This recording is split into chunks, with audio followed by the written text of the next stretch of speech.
Good morning all of you. देखिए, हम लोग चर्चा कर रहे थे इटली एकीकरण। ठीक है, तो मैंने आप लोगों को बताया कि 1852 में सार्डिनिया के जो राजा थे विक्टर एमनुअल, उन्होंने 1852 में क्या किया, कैबूर को अपना प्रधानमंत्री बनाया और कैबूर के प्रधानमंत्री बनने के पश्चात ही इटली के एकीकरण की वास्तविक शुरुआत मानी जाती है। ठीक है, और इटली का एकीकरण कई चरणों में पूरा हुआ था। तो कल हम लोगों ने पहला चरण पढ़ा था कि किस तरह क्रीमिया के युद्ध में कैबूर ने इंग्लैंड और फ्रांस का सहयोग प्राप्त करके इटली का एकीकरण करने के लिए फ्रांस का से सहायता प्राप्त करने के लिए आश्वासन प्राप्त किया। क्योंकि उसको पता था कि इटली के एकीकरण में सबसे बड़ी बाधा ऑस्ट्रिया है और ऑस्ट्रिया को हराने के लिए फ्रांस ही मदद कर सकता है। तो उसने फ्रांस से इस बात का आश्वासन भी प्राप्त किया और इसके पश्चात फ्रांस और सार्डिनिया की संयुक्त सेनाओं ने मिलकर ऑस्ट्रिया के साथ युद्ध किया और क्या हो गया था, सार्डिनिया और फ्रांस की संयुक्त सेनाओं ने ऑस्ट्रिया को हरा दिया था और इसी के साथ इटली का एकीकरण का पहला चरण पूरा हो गया था और इस पहले चरण के दौरान उसको लोम्बार्डी का प्रदेश भी मिल गया था। ठीक है, अब हम बात करते हैं इटली के एकीकरण के दूसरे चरण के बारे में पढ़ते हैं जो 1860 में पूरा हुआ। देखो, इस समय तक क्या हो गया था, 1860 तक इटली के लोगों में राष्ट्रीयता की भावना आ चुकी थी, राष्ट्रीय की भावना बलवती हो चुकी थी, राष्ट्रीय हर व्यक्ति क्या हो गया था, जागृत हो गया था। ठीक है, और जो मध्य इटली था इसमें परमा, मेडोना, टस्कनी, ठीक है, ये जो इन प्रदेशों की जनता थी इन्होंने क्या किया, अपने शासकों के विरुद्ध विद्रोह कर दिया। ये हम लोगों ने पढ़ा था, परमा, मेडोना, टस्कनी ऑस्ट्रिया के ही अधीन थे।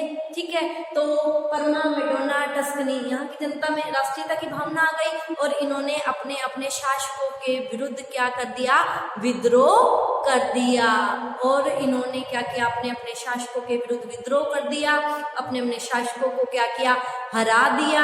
ठीक है, और क्या कहा कि हमें तो सार्डिनिया में ही मिलना है, इन्होंने ये मांग रखी सार्डिनिया में मिलने की। ठीक है, तो 1860 में क्या हुआ, जनमत संग्रह करवाया गया। ठीक है, जनमत संग्रह के दौरान परमा, मेडोना, टस्कनी, ठीक है, इनको सार्डिनिया में मिलाने का निर्णय ले लिया गया।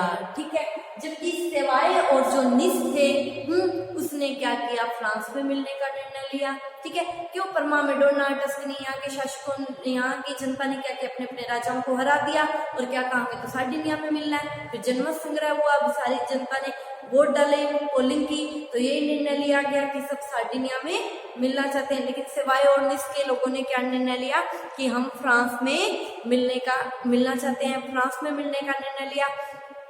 तो सेवाए और निस को क्या किया गया, फ्रांस में मिला दिया गया, जबकि परमा, मेडोना, टस्कनी इसको क्या किया गया, सार्डिनिया में मिला लिया गया। ठीक है, और इटली के एक महान व्यक्ति हुए गेरिबाल्डी। तो गेरिबाल्डी ने, कैबूर ने जब कह दिया कि हाँ सेवाए और निस की जनता फ्रांस में मिलना चाहती है, उसको मिला दो। दुख तो कैबूर को भी बहुत हुआ, बहुत दुख हुआ, लेकिन वो भी मजबूर था। ठीक है, क्योंकि अभी इटली का एकीकरण पूरा नहीं हुआ था, तो वो फ्रांस से किसी तरह का झगड़ा मोल नहीं लेना चाहता था। ठीक है, लेकिन कैबूर के इस फैसले की कटु आलोचना भी हुई। ठीक है, गेरिबाल्डी जो इटली का एक महान व्यक्ति हुए जिन्होंने दक्षिण इटली में क्रांति गेरिबाल्डी ने हिलाई थी। गेरिबाल्डी ने कैबूर की आलोचना की और क्या कहा कि तूने इस तरह से मुझे क्या बना दिया है, मेरी मातृभूमि से अलग कर मुझे विदेशी बना दिया है। ठीक है, अब क्या हो गया था, ओनली वेनेशिया को छोड़कर लगभग समस्त उत्तरी इटली का विलय हो चुका था, उत्तरी इटली का एकीकरण हो चुका था और इसी के ही साथ इटली के एकीकरण का द्वितीय चरण भी पूरा हो गया। ठीक है, तो ये 1860 में परमा, मेडोना, टस्कनी के सार्डिनिया में मिलने से इटली के एकीकरण के द्वितीय चरण को पूरा मान लिया जाता है। अब हम बात करते हैं इटली के एकीकरण के तीसरे चरण की। तीसरा चरण में गेरिबाल्डी का योगदान पढ़ेंगे हम लोग 11 मई 1860 को। ठीक है, गेरिबाल्डी का योगदान देखिए। गेरिबाल्डी के द्वारा जो दक्षिणी इटली है, दक्षिणी इटली में क्रांति लाने का या राष्ट्रीयता की भावना लाने का जो श्रेय दिया गया है वो इसी गेरिबाल्डी को ही दिया गया है। और तीसरे चरण के अंतर्गत नेपलस और सिसिली का सार्डिनिया में विलय माना जाता है। दक्षिणी भारत में क्रांति किसने लाई, दक्षिणी इटली में क्रांति किसके द्वारा लाई गई, इसी गेरिबाल्डी के द्वारा ही दक्षिणी इटली में क्रांति लाई गई। और गेरिबाल्डी ने क्या किया, सिसिली और नेपलस इस दोनों पर क्या किया, आक्रमण किया और इस दोनों पर अपना अधिकार कर लिया, आक्रमण कर लिया, इनको जीत लिया, इन पर अपना अधिकार कर लिया। और सिसिली और नेपलस इन दोनों पर अधिकार करने के पश्चात गेरिबाल्डी ने ये दोनों राज्य सार्डिनिया के प्रधानमंत्री और सार्डिनिया के राजा विक्टर एमनुअल को सौंप दिए। और इसी के साथ ही इटली के एकीकरण का जो तीसरा चरण था वो भी समाप्त हो गया। तो तीसरे चरण के अंतर्गत गेरिबाल्डी द्वारा नेपलस और सिसिली को सार्डिनिया में मिला दिया गया। ठीक है, इस तरह इटली के एकीकरण का तीसरा चरण पूरा हो गया। अब हम बात करते हैं अंतिम चौथे चरण की। इटली के एकीकरण के अंतिम चरण या चौथे चरण के बारे में पढ़ते हैं। तो इस चौथा ये जो चरण था इसमें सबसे ज्यादा सहयोग किसका माना गया है, सार्डिनिया के राजा विक्टर एमनुअल का योगदान। देखिए, अब रोम और वेनेशिया इन दोनों को छोड़कर लगभग समस्त इटली का एकीकरण पूरा हो चुका था, लेकिन वेनेशिया और रोम के बिना इटली का एकीकरण पूरा नहीं हो सकता था। अतः रोम और वेनेशिया दोनों को प्राप्त करने के लिए विक्टर एमनुअल ने क्या कार्य किया उसके बारे में हम लोग देखते हैं। तो सबसे पहले हम देखते हैं वेनेशिया को प्राप्त करने के लिए विक्टर एमनुअल ने क्या किया। देखो, ये वो समय था जर्मनी एकीकरण और इटली एकीकरण चल रहा था। ठीक है, तो जो बिस्मार्क था जिसने जर्मनी का एकीकरण किया था, और देखिए जर्मनी के एकीकरण में भी सबसे बड़ी बाधा ऑस्ट्रिया थी। ठीक है, तो ऑस्ट्रिया को पराजित करने के लिए मैंने आप लोगों को बताया था कि जर्मनी के प्रधानमंत्री बिस्मार्क ने इटली के साथ एक समझौता किया था। क्या समझौता किया था, कि जब मैं, बिस्मार्क ने क्या कहा था, इटली से जो समझौता किया था कि जब मैं ऑस्ट्रिया से लड़ूंगा, अगर तू मेरी मदद करेगा तो जो तेरा वेनेशिया प्रांत ऑस्ट्रिया के पास है वो मैं तुझे वापस दिला दूंगा। ये बात हुई थी ना, मैंने आप लोगों को जब जर्मनी का एकीकरण पढ़ाया था तो मैंने आप लोगों को बताया था ना कि बिस्मार्क ने जर्मनी का एकीकरण करने के लिए विदेशियों से मित्रता की थी, और सबको कुछ ना कुछ लालच दिया था। ठीक है, जैसे नेपाल को फ्रांस को राइन संघ देने का वादा किया था। ठीक है, और इटली के साथ जो समझौता हुआ था, इटली को क्या कहा था कि मैं तेरे को ऑस्ट्रिया से वेनेशिया दिलवा दूंगा, अगर मैं ऑस्ट्रिया से लड़ाई करता हूँ, अगर तू मेरी मदद करेगा, है ना, तो मैं मेरा प्रांत तो लूंगा ऑस्ट्रिया से, मैं तुझे भी तेरा वेनेशिया दिलवा दूंगा।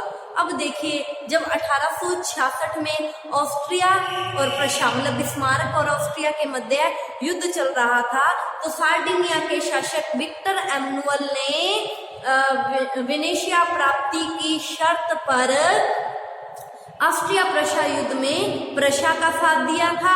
अब ऐसी स्थिति में जब ऑस्ट्रिया हार गया था, प्रशा मतलब बिस्मार्क जीत गया था, तो ऐसी स्थिति में इटली वेनेशिया को दिलवा दिया गया और वेनेशिया में जनमत संग्रह करवाया गया।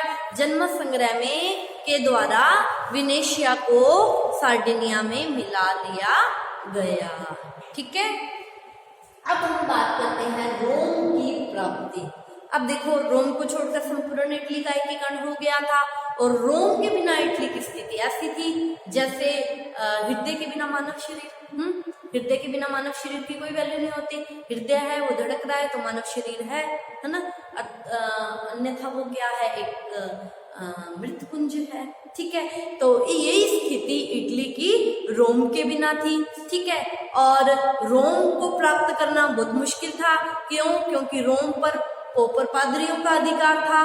ठीक है, और पोप और पादरियों की रक्षा के लिए रोम में फ्रांस की सेनाएं आ चुकी थी, वो सेना वहां मौजूद थी। ठीक है, अतः रोम को प्राप्त करने के लिए विक्टर एम्नुअल ने क्या किया, देखिए दक्षिणी जर्मनी को प्राप्त करने के लिए बिस्मार्क ने फ्रांस के साथ युद्ध किया था। हम लोगों ने पढ़ा था, सेडोन का युद्ध हुआ था।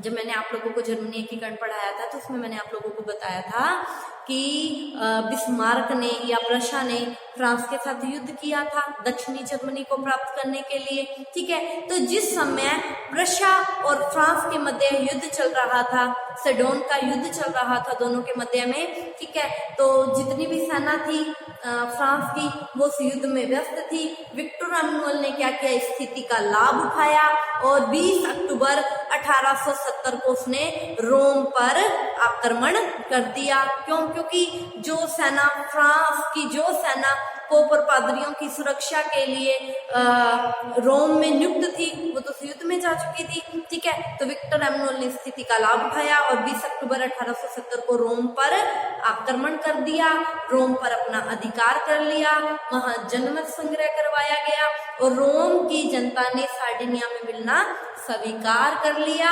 और इस तरह रोम को 1870 में इटली में मिला लिया गया और 1870 में इटली का एकीकरण पूरा हो गया। ठीक है, तो ये हम लोगों ने इटली के एकीकरण को पढ़ा। तो आज का टॉपिक यहीं खत्म होता है। आप इसका स्क्रीनशॉट ले लीजिए। कल नई क्लास में नए टॉपिक के साथ मिलते हैं। Thank you all of you.